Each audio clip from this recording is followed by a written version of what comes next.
Today I'm going to be sharing 10 things that I'm leaving behind in 2025. These things I am not bringing with me to 2026. They belong in a grave in 2025, and that is what it will be.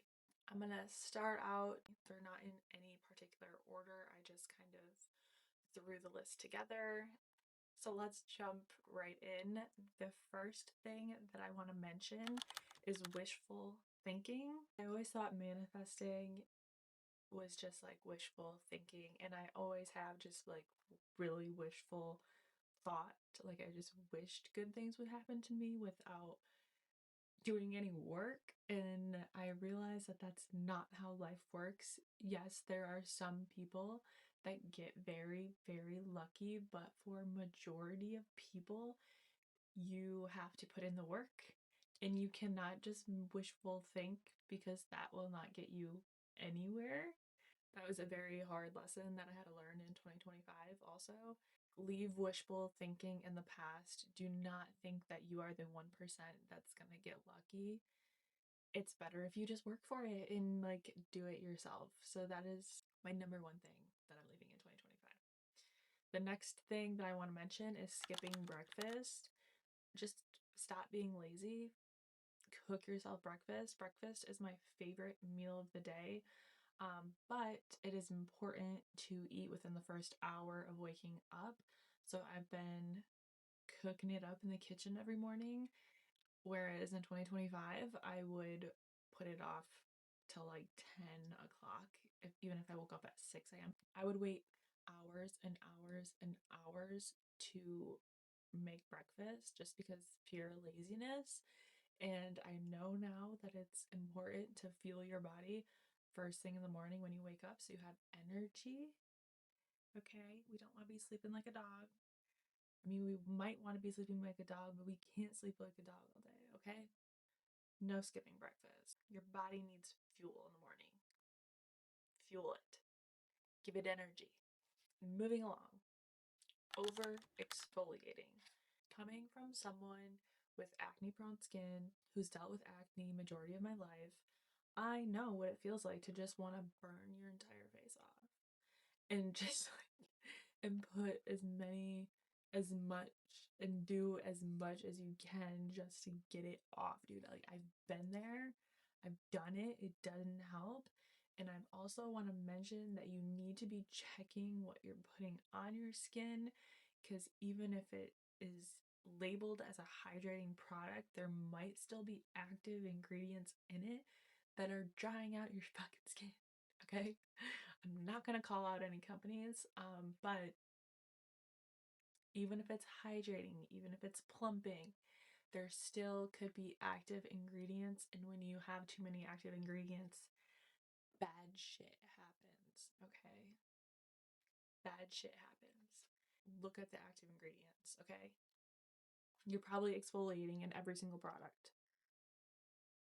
Don't believe me? Look it up. Back to the list.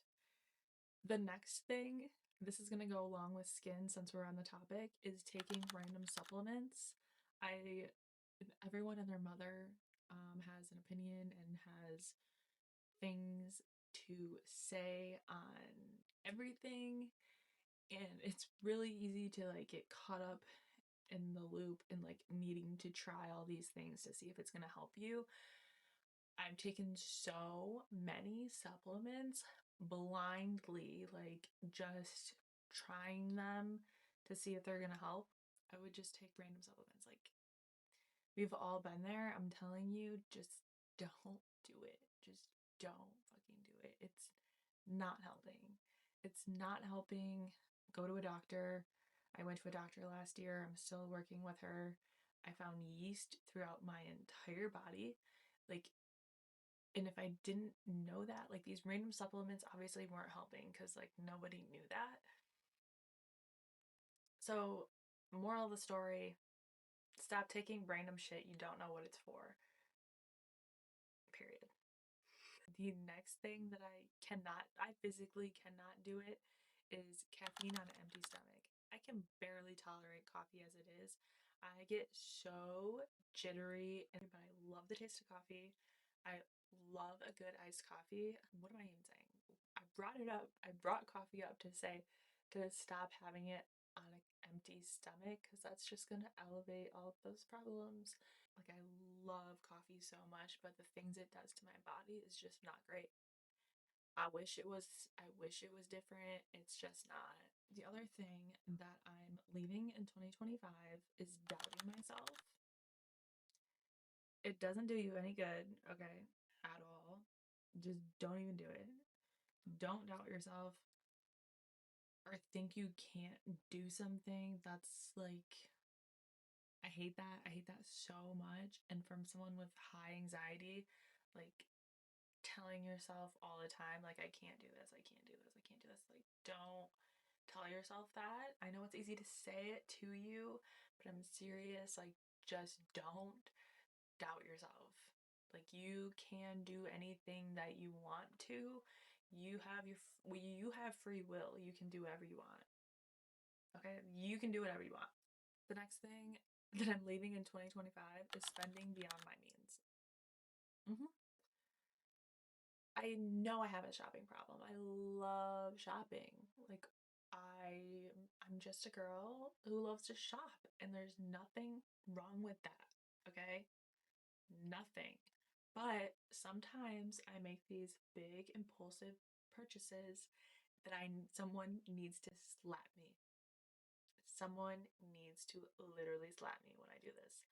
Um, but again, impulsive, very impulsive person, and I can't control myself most of the time. But for my big spending, I'm sitting with it for 24 hours. If I still want something after 24 hours, maybe I should up it to like 48 hours, honestly. 48 hours, and then if I still want it, I'll buy it. That's what I'm bringing into 2026. Because I know I have a shopping problem. It's not even really a problem, I don't think. I love shop. Let's just say I love shopping. I love shopping, and I'm not going to take that away. I'm just going to be mindful and intentional when shopping. I'm also going to leave in 2025 my people pleasing tendencies. I do not need to please everybody else. My job is not to make everyone else feel comfortable or make sure everyone else feels okay. Like, that's not my job. I don't need to please everyone. I It's very, very hard for me to accept, but like, not in my control. Like, I don't have to worry about how anyone else is feeling besides my own. And I need to trust that if someone has a problem with me, they are going to tell me, be upfront with me. And if you can't have a conversation that's hard, then get the fuck out, you know? Similar to that, I'm not going to be maintaining relationships that don't serve me. I lost a lot of friendships in 2025. Pretty much almost fucking all of them, to be honest. Like, a lot of friendships. I still have a lot of great friends, but friend group friend group broke up, my dude. Okay, and that is what it is. That is what is for the best. I'm not mad. I don't have any like hatefulness or resent anyone because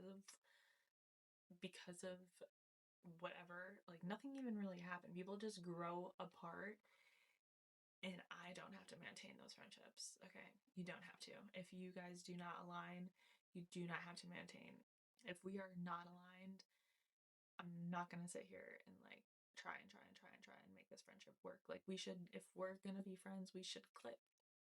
We should click, okay? Like, I'm not going to go out of my way to make sure that you're my friend.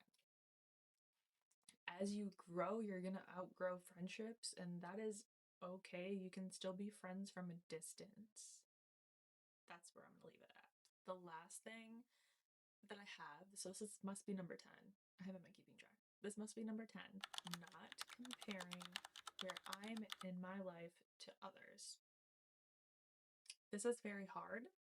It's very hard to not compare your life to others when you're on social media and scrolling, and it's like, someone's having a baby, somebody's getting married, somebody ran a marathon, somebody blah blah blah blah blah. Like, it's never ending. And honestly, social media is horrible for that. If you can, unfollow them. If it's triggering you, unfollow them. Seriously. I'm gonna bring up something that I heard from a podcast last year. It was Jay Shetty and Emily McDonald. They did a podcast together, and something she said really stuck with me. She said that she was like walking along the beach and there was this couple and they were having like a cute romantic little moment, and she just said to herself, that is for me. And I just think it's important to acknowledge it and be like, I can have that too. I can have that too. That is for me. I see you. I like what I see, and that is for me. And just like hold that with yourself instead of like getting mad and like getting angry and jealous. Just flip it around. Flip it around, okay? Another thing that was mentioned in the podcast, she said that being misunderstood is the tax you pay for being authentic, and I think that is very accurate and true. True. Something I hope I never lose is my authenticity, and I always am constantly reminding myself to be authentic. People aren't going to like me, and it's okay. Like, that's the price that you pay for being authentic. But I think it's so important in today's world to be authentic because people can read through the bullshit and the fakeness. And I think at the end of the day, people want real people. They want to see real people. It's easier to relate to someone if they feel like a real person. I should have put this in the manifestation episode. So sorry. She also, in the same episode, talked about a sleep analogy. I really should have included this in the other video, but it's okay. I'm going to share it with you. To get to sleep, what do? You lay there and you pretend to fall asleep. You need to act and move accordingly with your dreams, with what you want to do in life. The same process. You have to act like it. Just like if you were to go to sleep, you lay in bed, you close your eyes, and you think about sleep. Same thing applies to your life. If you want to be a drummer, you best be fucking drumming, my boy. Okay? Sorry, that was aggressive. Let's new example. If you want to become an author, you're gonna have to write something in order to become an author. Like, it seems simple, but like, you just gotta do it. You just gotta do it. And I thought that analogy was very helpful in just lighting the fire under my ass to get shit done at the end of the day. Those were my 10 things I'm leaving in 2025, plus a little plug to the podcast. It was amazing. One of the best ones I watched in 2025. Definitely go check that out. But thank you guys so much for watching, and I will see you in the next one.